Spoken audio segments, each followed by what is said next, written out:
জাকাতুল ফিতর অর্থাৎ ফিতরা, যা ঈদের আগে গরিব দুঃখীদের জন্য দেওয়া একটি বাধ্যতামূলক দান, যেন তারাও তাদের ঈদটা সুন্দরভাবে কাটাতে পারে।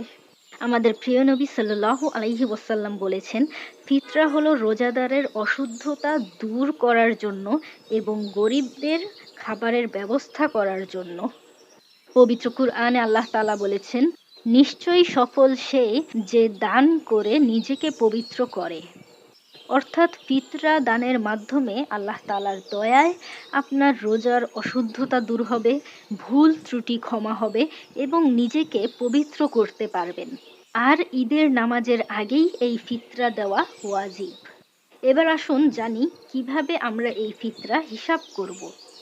ফিতরার টাকা আপনি আপনার সামর্থ্য অনুযায়ী কম বা বেশি দিতে পারেন, তবে সর্বনিম্ন জন প্রতি 1 কেজি 650 গ্রাম আটার সমপরিমাণ টাকা, অর্থাৎ 110 টাকা ধরে প্রতি সদস্যের জন্য হিসাব করে দিতে হবে। ধরুন আপনার পরিবারে 3 জন থাকলে তাহলে 110 গুণ 3 দিয়ে অর্থাৎ 330 টাকা আপনার দিতে হবে। মনে রাখবেন, পরিবারে ছোট বাচ্চা থাকলে তাকেও কাউন্ট করতে হবে। আর এখন আসি সর্বোচ্চ আপনি কত টাকা ফিতরা দিতে পারবেন।